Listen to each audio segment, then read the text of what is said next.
What's up, everybody? I'm Taylor, and on this channel, I share my personal recovery journey. I share what's worked for me, what hasn't worked for me, and what still is working for me today. And something that I struggled with when I first got sober many years ago was receiving the specific mental health diagnoses that I had received. It's like they were so quick to just slap a label on me. And I took these labels and I took these diagnoses and I took it on as who I was as an individual. I didn't know how to separate the diagnoses from myself and from my self worth.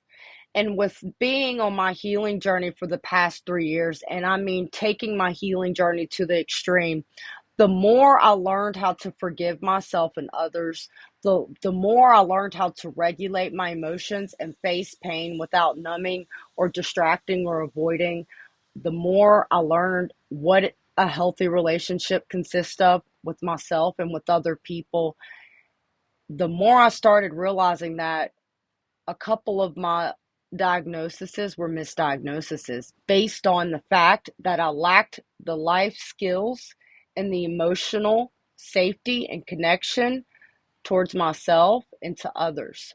So, when I started working on my childhood trauma and my childhood dysfunction, and I started learning how to rewire my brain, and when I started changing the way I spoke to myself, like all these things I speak about on my channel didn't happen overnight. It's a process for me. But something that I've came to understand about mental health disorders is that it's unaddressed pain.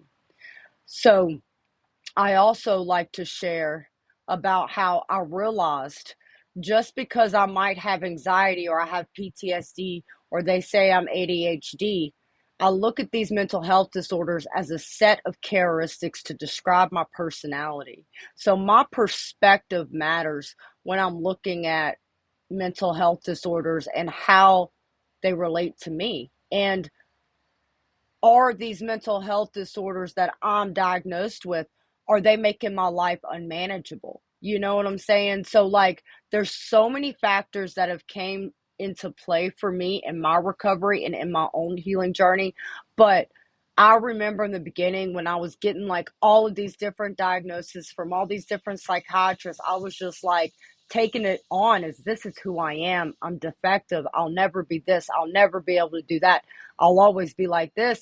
And that mindset kept me stuck for years. That mindset kept me stuck.